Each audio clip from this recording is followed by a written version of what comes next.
తెలంగాణ రాజకీయాలు ఆసక్తికరంగా తయారవుతున్నాయి. నేతల వలసలు, కొత్త పార్టీల ఆవిర్భావం వంటి పరిణామాలతో ఎవరు ఎప్పుడు ఏ పార్టీలో ఉంటారో అర్థం కాకుండా తయారవుతుంది. ఆ క్రమంలో వివరాలు బయటకు పొక్కకుండా జరుగుతున్న భేటీలు మరింత ప్రాధాన్యత సంతరించుకుంటున్నాయి. ఇప్పటికే రాష్ట్రంలో దివంగత సీఎం వైఎస్ కుమార్తె వైఎస్ షర్మిల రాజకీయ పార్టీని ఏర్పాటు చేశారు. ఆమె పార్టీలో ఇతర పక్షాల నుంచి వేరే ప్రముఖులు ఎవరో క్లారిటీ లేదు. అయితే తాజాగా టీఆర్ఎస్ స్టేషన్ గన్పూర్ ఎమ్మెల్యే, మాజీ డిప్యూటీ సీఎం తాటికొండ రాజయ్య షర్మిల భర్త అనిల్ కుమార్ను కలవడం వైరల్ అవుతుంది. రాజయ్య గతంలో పలుమార్లు షర్మిలతోనూ సమావేశమయ్యారు. తాజాగా అనిల్ కుమార్ను కలవడం ప్రాధాన్యత సంతరించుకుంది.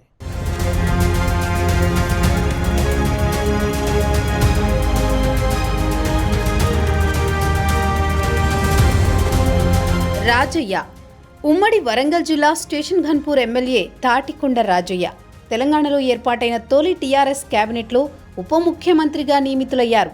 అయితే కారణాలేంటో కానీ అనతి కాలంలోనే మంత్రివర్గం నుంచి ఉద్వాసనకు గురయ్యారు. అయినా పార్టీనే అంటిపెట్టుకుని ఉన్న రాజయ్య రెండోసారి కూడా టికెట్ దక్కించుకుని ఎమ్మెల్యేగా కొనసాగుతున్నారు.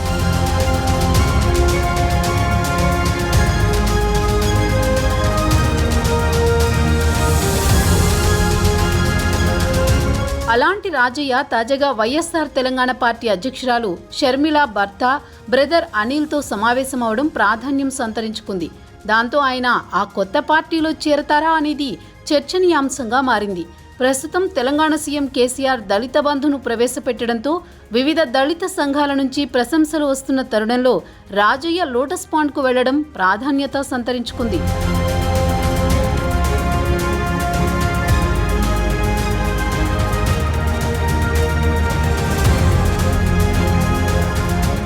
అయితే రాజయ్య అనిల్ కుమార్ భేటీ వ్యక్తిగతమైందేనని, రాజకీయ ప్రాధాన్యత ఉన్న అంశం కాదని బ్రదర్ అనిల్ కుమార్ సన్నిహిత వర్గాలు తెలిపాయి. వ్యక్తిగత సమావేశంలో మొదలయ్యే ఇలాంటి భేటీలు భవిష్యత్తులో రాజకీయ సమావేశాలుగా మారతాయని, టీఆర్ఎస్లో అవమానాలకు గురైన దళిత నేత రాజయ్య షర్మిల పార్టీలో చేరే అవకాశం కూడా లేకపోలేదని ఆ పార్టీ వర్గాలు పేర్కొంటున్నాయి. గతంలో పలుమార్లు షర్మిలతోనూ భేటీ అయిన రాజయ్య ఇప్పుడు బ్రదర్ అనిల్ కుమార్ను మాత్రమే కలిసినట్లు తెలుస్తోంది.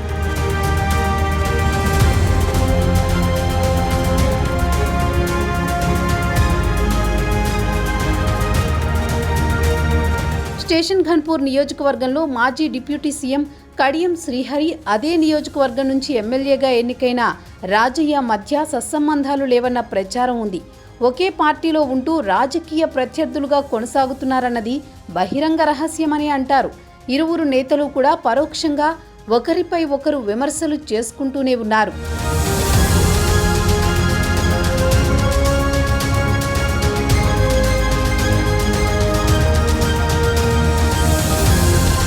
అయితే ఇటీవల కాలంలో కడియం శ్రీహరికి కేసీఆర్ అధిక ప్రాధాన్యత ఇస్తున్నట్లు పలు పరిణామాలు చోటు చేసుకుంటుండటంతో రాజయ్య కొంత అసంతృప్తిగా ఉన్నట్లు తెలుస్తోంది. ఈ నేపథ్యంలోనే షర్మిల, అనిల్ కుమార్లతో భేటీలకు ప్రాధాన్యత నెలకొంది. త్వరలోనే రాజయ్య పార్టీ మార్పుపై సంచలన నిర్ణయం తీసుకుంటారా, లేక కొంత సమయం తీసుకుని అవకాశం కోసం ఎదురు చూస్తారా అనేది తేలాల్సి ఉంది. ఇప్పటికే వివిధ రాజకీయ పార్టీల చోటామోటా నేతలు షర్మిల పార్టీలో చేరిన విషయం తెలిసిందే. నిరుద్యోగ దీక్షల పేరుతో షర్మిల తరచూ రాష్ట్రంలోనూ పలు ప్రాంతాల్లోనూ పర్యటిస్తున్నారు.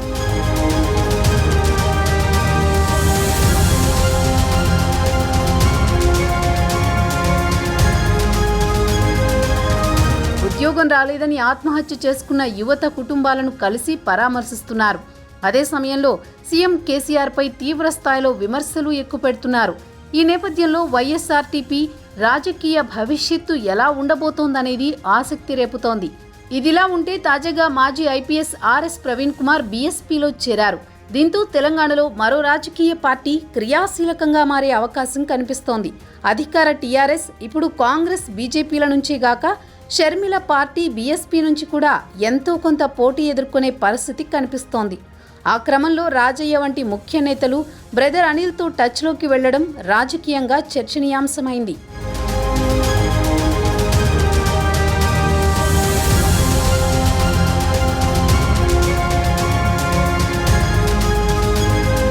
అయితే తెలంగాణ తొలి డిప్యూటీ సీఎం, మాజీ మంత్రి, టీఆర్ఎస్ ఎమ్మెల్యే తాటికొండ రాజయ్య తనపై వస్తున్న వార్తలపై స్పందించారు. తాను లోటస్ పాండ్కు వెళ్లలేదని చెప్పారు. బ్రదర్ అనిల్ను కలవలేదని క్లారిటీ ఇచ్చే ప్రయత్నం చేస్తున్నారు. అదేమంటే వ్యక్తిగత పరిచయాలను రాజకీయాలకు ముడిపెట్టడం సరికాదన్నారు. తన జీవితాంతం టీఆర్ఎస్లోనే ఉంటానంటున్నారు. 3 ఎకరాల భూమి, డబుల్ బెడ్రూమ్ ఇళ్లు ఇవ్వలేకపోయారు కాబట్టి కేసీఆర్ దళిత బంధు అమలుకు పూనుకున్నారని తనదైన శైలిలో చెప్పుకొస్తున్నారు.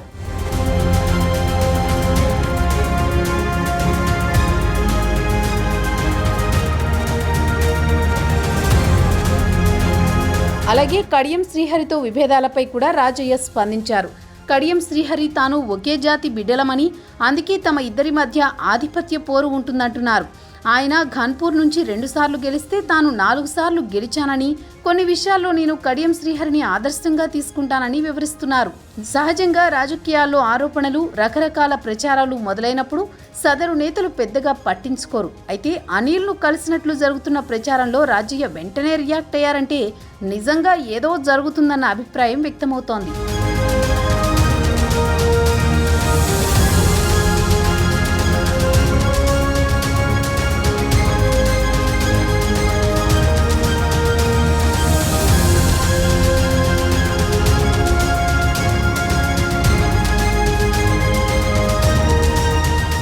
పీసీసీ మాజీ అధ్యక్షుడు రఘువీరారెడ్డి వైపు అన్ని పార్టీలు చూస్తున్నాయి. టీడీపీ, వైసీపీ, బీజేపీ నేతలు రఘువీరుడితో టచ్లో ఉన్నారు. రాష్ట్రం విడిపోయిన తర్వాత పీసీసీ అధ్యక్షుడిగా పదవి చేపట్టిన రఘువీరారెడ్డి సోనియా, రాహుల్ గాంధీలతో అత్యంత నమ్మకస్తుడిగా పనిచేశారు. పీసీసీ పదవి చేపట్టిన తర్వాత రాష్ట్రంలో పార్టీ అభివృద్ధి కోసం విశేషంగా పనిచేశారు. అయితే ఎన్నికల్లో 2 పర్యాయాలు ఓటమి చవిచూసిన ఆయన పీసీసీ బాధ్యతల నుంచి తప్పుకున్నారు. తాత్కాలికంగా రాజకీయాలకు సుదీర్ఘ విరామం ప్రకటించి స్వగ్రామమైన నీలకంఠాపురంలో వ్యవసాయ పనులతోనూ దేవాలయ పునర్నిర్మాణంపై దృష్టి సారించి పనులు పూర్తి చేశారు. ఇలాంటి పరిస్థితుల్లో రఘువీరా ఫ్యూచర్ పైనమెటు.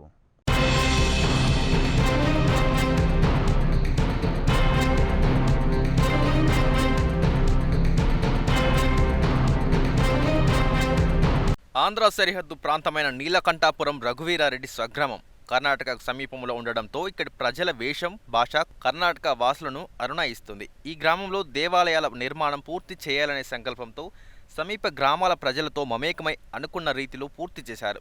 హోమాలు, ఇతర శుభకార్యాలతో బిజీగా గడిపారు. ఎన్నడూ లేని విధంగా కుల మతాలకు అతీతంగా అందరినీ భాగస్వాములు చేశారు. దళితులు కూడా ఇందులో పాల్గొనడం విశేషం. సుదీర్ఘ విరామం తర్వాత ఆయనపై టీడీపీ నేతల దృష్టి పడింది. ఆలయాల ప్రారంభోత్సవానికి దేశంలోని ప్రముఖులతో పాటు ఉపరాష్ట్రపతి వెంకయ్యనాయుడు, చిరంజీవి, మాజీ ముఖ్యమంత్రి చంద్రబాబు, ఇతర ముఖ్య నేతలంతా రఘువీరుని అభినందించారు. గత ఎన్నికల్లో రాయలసీమ నుంచి టీడీపీకి 3 సీట్లు వచ్చాయి. 1 చంద్రబాబు, 2 బాలయ్య, 3వది పయ్యావుల కేశవ్. రాయలసీమలో 3 సీట్లతోనే టీడీపీ సరిపెట్టుకోవాల్సి వచ్చింది. బీసీ సామాజిక వర్గం నుంచి, అందులోనూ మాజీ మంత్రిగా, రాజకీయాల్లో సుదీర్ఘ అనుభవం ఉన్న నాయకుడిగా ఉన్న రఘువీరారెడ్డి పార్టీలోకి వస్తే పార్టీ పట్టు మరింత బలపడనుంది. తనకు అపారమైన రాజకీయ అనుభవంతో జాతీయ స్థాయిలో చక్రం తిప్పే సత్తా ఉన్న నాయకుడిగా గుర్తింపు పొందారు. ప్రస్తుతం ఉన్న రాజకీయ పరిణామాల నేపథ్యంలో వైసీపీ, బీజేపీ అధికార పార్టీల్లోకి వెళ్లే పరిస్థితి ఉండదని టీడీపీ నేతలు భావిస్తున్నారు. తాడిపత్రి మున్సిపల్ చైర్మన్ జేసీ ప్రభాకర్ రెడ్డి నీలకంఠాపురం వెళ్లి రఘువీరాను కలిసి దేవాలయాలను సందర్శించడంతో ఆయన పార్టీలో చేరుతారనే ఊహాగానాలకు మరింత ఆసరా చేకూరినట్లయింది.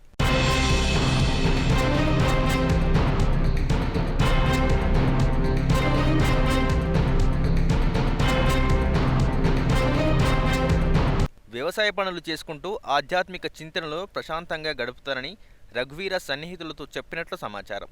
అయినప్పటికీ రఘువీర మనసును మార్చేందుకు పార్టీ నేతలు వెంటపడుతున్నట్లు బొగట్టా. కొన్ని రోజుల తర్వాత ఆయన మనస్సు మారుతుందని టీడీపీ నేతలు ఎంతో ఆశతో ఎదురుచూస్తున్నారు. అయితే కాంగ్రెస్ పార్టీలో మంచి గుర్తింపు ఉన్న నాయకుడిగా ఉన్న రఘువీర టీడీపీలోకి వెళ్తారా, లేక మరే ఇతర పార్టీలోకి అడుగు పెడతారా అన్న సందిగ్ధం నెలకొంది. మరి కొంతకాలం ఆయన విరామం తీసుకుని తన రాజకీయ లక్ష్యాన్ని నిర్దేశించుకుంటారని సన్నిహితులు భావిస్తున్నారు. ప్రస్తుతం ఎన్నికల వాతావరణం దగ్గరలో లేకపోవడంతో మరికొంతకాలం వేచి చూసే పరిస్థితి కనిపిస్తోంది. వచ్చే సంవత్సరమైనా ఆయన రాజకీయ భవిష్యత్తు గురించి ఆలోచించి అవకాశం ఉంటుందనే ఊహాగానాలు వినిపిస్తున్నాయి. గతంలో పేరుగాంచిన ముఖ్యమంత్రుల కేబినెట్లో మంత్రిగా పనిచేసిన అనుభవం గడించిన రఘువీరారెడ్డి రాజకీయాల నుంచి ఎందుకు దూరంగా ఉన్నారన్నది చర్చనీయాంశంగా మారింది.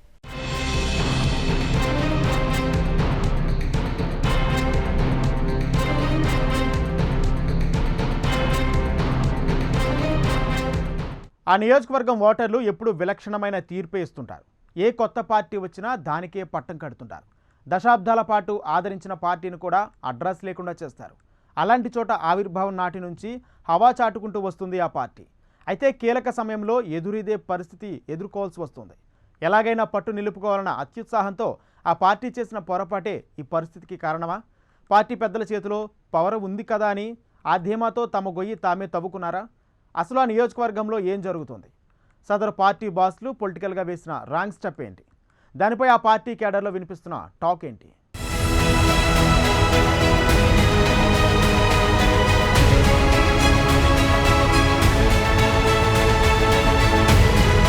ఉమ్మడి కరీంనగర్ జిల్లాలోని హుజురాబాద్ నియోజకవర్గం ప్రస్తుతం ఉప ఎన్నికల వేడి రాజుకుంటున్న ఆ సెగ్మెంట్ ఓటర్లు ముందు నుంచి విలక్షణమైన తీర్పే ఇస్తూ వస్తున్నారు. 1957లో ఏర్పడిన ఈ నియోజకవర్గంలో 83 వరకు జరిగిన 5 ఎన్నికల్లో 4 సార్లు కాంగ్రెస్ అభ్యర్థులే గెలుపొందారు. ఇక 1983 తర్వాత 2 సార్లు ఇండిపెండెంట్లు, 3 సార్లు టీడీపీ అభ్యర్థులు విజయం సాధించారు. ఆ తర్వాత టీఆర్ఎస్ ఆవిర్భావంతో 2004 ఎన్నికల నాటి నుంచి హుజురాబాద్ ఆ పార్టీ కంచుకోటగా రూపాంతరం చెందింది. కెప్టెన్ లక్ష్మీకాంతరావు తొలి 2 సార్లు, మాజీ మంత్రి ఈటెల రాజేందర్ వరుసగా 4 సార్లు విజయ దుందుభి మోగించారు.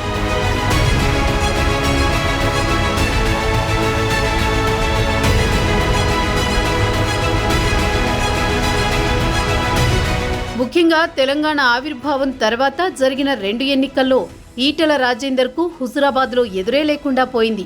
ఆ క్రమంలో ఆయన టీఆర్ఎస్ మంత్రివర్గంలో 2 సార్లు మంత్రిగా కూడా పనిచేసి బలహీన వర్గాల నేతగా ఈటెల రాష్ట్ర వ్యాప్తంగా ఫాలోయింగ్ సంపాదించుకోగలిగారు.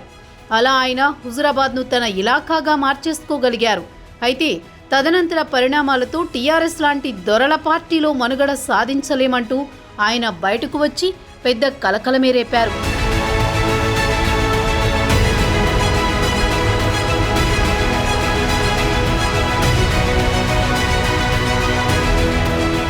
ఆయన బీజేపీలో చేరడంతో హుజురాబాద్కు ఉప ఎన్నిక అనివార్యమైంది.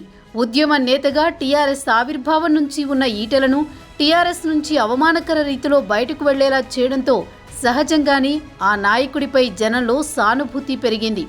మంత్రి పదవి నుంచి తప్పిస్తే కుక్కిన పేనులా పడి ఉంటారులే అనుకున్న ఈటెల ఏకంగా తనకే సవాళ్లు విసురుతూ తిరుగుబాటు బావుట ఎగురవేయడం గులాబీ బాస్కు నచ్చినట్లు కనబడలేదు. అందుకే హుజురాబాద్ బైపోల్స్లో ఈటెలను ఓడించడానికి కేసీఆర్ చేయని ప్రయత్నం అంటూ లేదనే చెప్పాలి.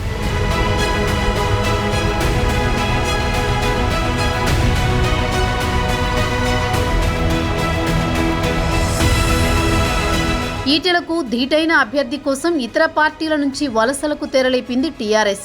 అలాగే హుజురాబాద్ నియోజకవర్గం ఓటర్లను ఆకట్టుకోవడానికి వరాల వర్షం కురిపించడం మొదలుపెట్టింది. ఆ క్రమంలో అధికార పక్షం తీసుకున్న ఒక్క స్టెప్ ఆ పార్టీకి శాపంగా మారే పరిస్థితి దాపురించిందట. గత ఎన్నికల్లో ఈటెలపై పోటీ చేసి చేతులు కాల్చుకున్న కౌశిక్ రెడ్డిని గులాబీ కండువా కప్పి పార్టీలో చేర్చుకున్నారు కేసీఆర్. అంతేనా, ఏకంగా ఆయనకి ఎమ్మెల్సీ పదవి కూడా కట్టబెట్టారు.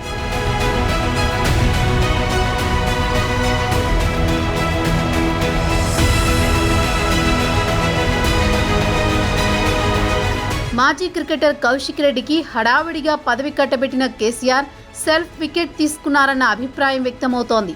ఇంతకాలం జెండా మోసిన వాళ్లకు రాని గుర్తింపు పార్టీ మారిన లీడర్కు దక్కడంపై టీఆర్ఎస్ శ్రేణుల్లోనే భిన్న స్వరాలు వినిపిస్తున్నాయి. నిరసన గళాలు మొదలయ్యాయి. ఉప ఎన్నికల వేళ అధిష్టానం తప్పటడుగు వేసినట్లు రాజకీయ వర్గాల్లో చర్చ సాగుతుండగా నామినేటెడ్ పదవులు ఇప్పుడు హుజురాబాద్ నాయకులను నారాజ్ చేస్తున్నాయి.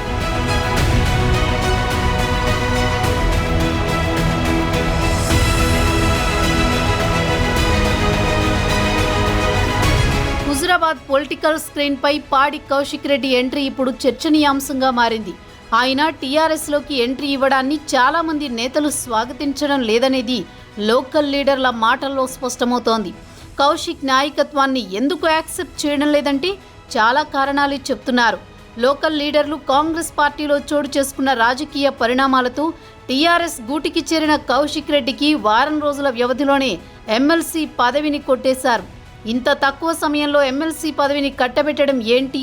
పార్టీకి ఏం సేవ చేశాడని నామినేటెడ్ పదవి ఇచ్చారు? ఆయనతో పార్టీకి జరిగే ప్రయోజనం ఏంటి? ఈ ప్రశ్నలే అసంతృప్తులు సంధిస్తున్నారు.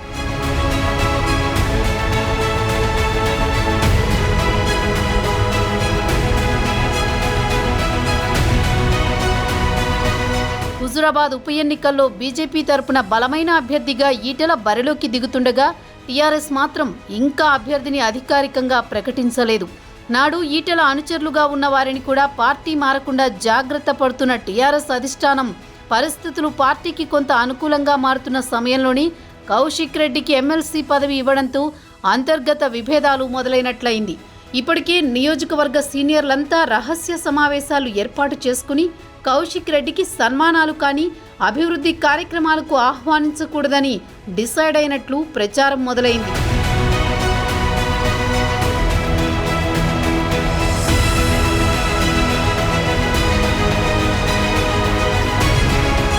కౌశిక్ రెడ్డికి ఎమ్మెల్సీ పదవి ఇవ్వడాన్ని ఆయన అనుచరులు తప్ప గులాబీ శ్రేణులు స్వాగతించడం లేదు. ఒకప్పుడు పార్టీని విమర్శించిన కౌశిక్ పార్టీ మారితే ఇంతలా ప్రాధాన్యం వెనుక అసలు రాజకీయం ఏమై ఉంటుందని చాలా మందికి అంతు చిక్కడం లేదు. కౌశిక్ అందరినీ కలుపుకుని పోయే మనస్తత్వం కాదని ఓ వర్గం నేతలు అభిప్రాయపడుతున్నారు. అసలు ఉప ఎన్నికల వేళ నామినేటెడ్ ఎమ్మెల్సీ పదవి ఇచ్చి అధిష్టానం ఎలాంటి సంకేతాలు ఇవ్వదలుచుకుందో బోధపడడం లేదని సంప్రదాయ టీఆర్ఎస్ వాదులు అసహనం వ్యక్తం చేస్తున్నారు.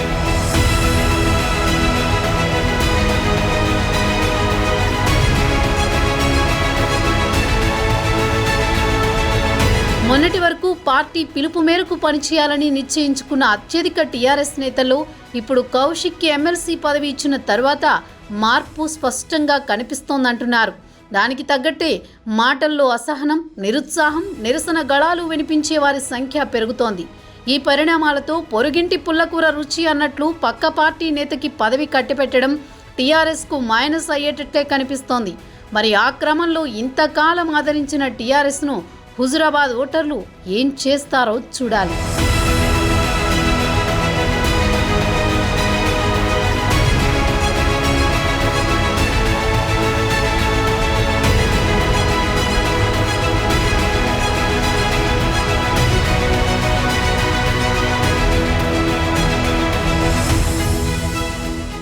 తెలంగాణలో ప్రస్తుతం ఓ ట్రెండ్ నడుస్తుంది. అదే రాజీనామా. ఎమ్మెల్యే రిజైన్ చేస్తే నియోజకవర్గానికి నిధులు వస్తాయట. తమ నియోజకవర్గానికి ఒక ప్యాకేజీ ప్రకటించాలని, నిధులు ఇస్తే ఎమ్మెల్యే పదవికి రాజీనామాలు చేస్తాయంటూ విపక్ష పార్టీల నుంచి ఎమ్మెల్యేలు ముందుకు వస్తున్నారు. అసలు ఈ రాజీనామాల రాజకీయం ఏంటి? Watch the story.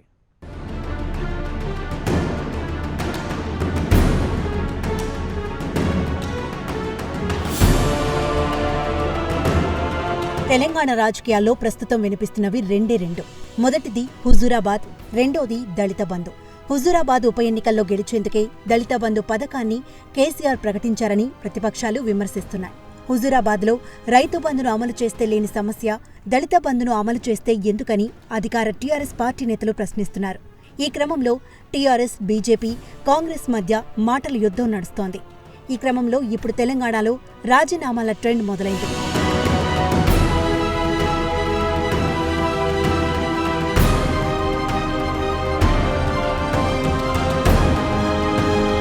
తమ నియోజకవర్గానికి ఉప ఎన్నిక వస్తేనే అభివృద్ధి జరుగుతుందని, నిధులిస్తామంటే తాము రాజీనామా చేయడానికి సిద్ధంగా ఉన్నామని నేతలు ప్రకటిస్తున్నారు. తెలంగాణలో రాజీనామాల రాజకీయాలకు ఆద్యుడు కేసీఆరే కాగా ఇప్పుడు అగ్గి రాజేసింది మాత్రం ఈటెల రాజేందరే. ఇక తెలంగాణలో రాజకీయ అలజడికి కేంద్ర బిందువు మాజీ మంత్రి ఈటెల రాజేందర్.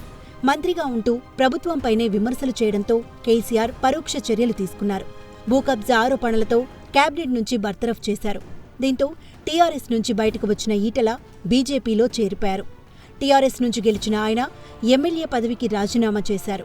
బీజేపీ నుంచి పోటీ చేసి గెలుస్తానంటూ టీఆర్ఎస్కు సవాలు చేశారు.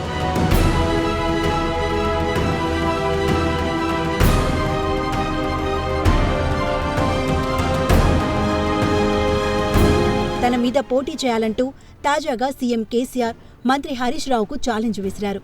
ఈటెల రాజీనామాతో మొదలైన వ్యవహారం చినికి గాలివాన్లా మారింది. హుజూరాబాద్లో దళిత బంధు ప్రకటిస్తామని చెప్పడంతో తమ నియోజకవర్గాల్లోనూ స్కీమ్స్ పెట్టాలని, తాము కూడా రాజీనామా చేస్తామని ఎమ్మెల్యేలు, ఎంపీలు అంటున్నారు. ఇలాంటి ప్రకటనలు చేస్తున్న వారి సంఖ్య రాను రాను పెరుగుతోంది. మరోవైపు భువనగిరి ఎంపీ కోమటిరెడ్డి రాజగోపాల్ రెడ్డి ఏది మాట్లాడినా సంచలనమే అవుతుంది. ఈ మధ్య వివాదాస్పద వ్యాఖ్యలు చేసి చిక్కుల్లో పడ్డారు. కానీ ఎక్కడా వెనక్కి తగ్గలేదు.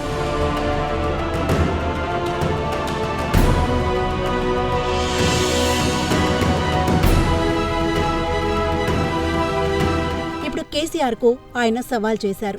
చౌటుప్పల్లో జరిగిన కాంగ్రెస్ సర్వసభ్య సమావేశంలో మాట్లాడిన ఆయన భువనగిరి పార్లమెంటు నియోజకవర్గ పరిధిలో రోడ్లు, ఇతర పెండింగ్ పనులు పూర్తి చేస్తే ఎంపీ, ఎమ్మెల్యే పదవులకు అన్నదమ్ములం రాజీనామా చేస్తామని సంచలన ప్రకటన చేశారు. వచ్చే ఎన్నికల్లోనూ పోటీ చేయబోమని బాండ్లు రాసిస్తామని మరీ చెప్పారు. వివిధ పనులకు సంబంధించి కాంట్రాక్టర్లకు 1,350 కోట్ల బిల్లులు పెండింగ్లో ఉన్నాయని, ఆర్థిక ఇబ్బందుల వల్ల కొంతమంది కాంట్రాక్టర్లు ఆత్మహత్యలు చేసుకున్నారని చెప్పారు.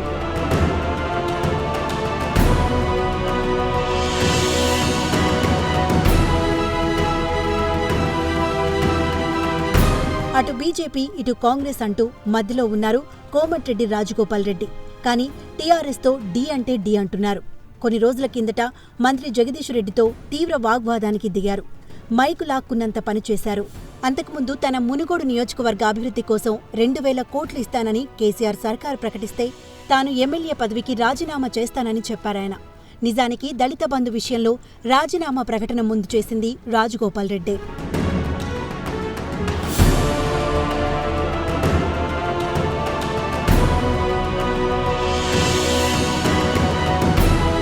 ఇక 2018 ఎన్నికల్లో తెలంగాణలో బీజేపీ నుంచి గెలిచిన ఒకే ఒక ఎమ్మెల్యే రాజాసింగ్. తర్వాత జరిగిన దుబ్బాక ఉప ఎన్నికలో రఘునందన్ రావు గెలిచారు. గోషామహల్కు ప్రాతినిధ్యం వహిస్తున్న రాజాసింగ్ తాను ఎమ్మెల్యే పదవికి రాజీనామా చేసేందుకు సిద్ధంగా ఉన్నానని, తన అసెంబ్లీ నియోజకవర్గానికి ఒక ప్యాకేజీ ప్రకటించాలని సీఎం కేసీఆర్ను డిమాండ్ చేశారు. ఉప ఎన్నికలు వస్తేనే కేసీఆర్కు ఎస్సీ, ఎస్టీ, బీసీ, మైనార్టీలు గుర్తుకు వస్తారని విమర్శించారు.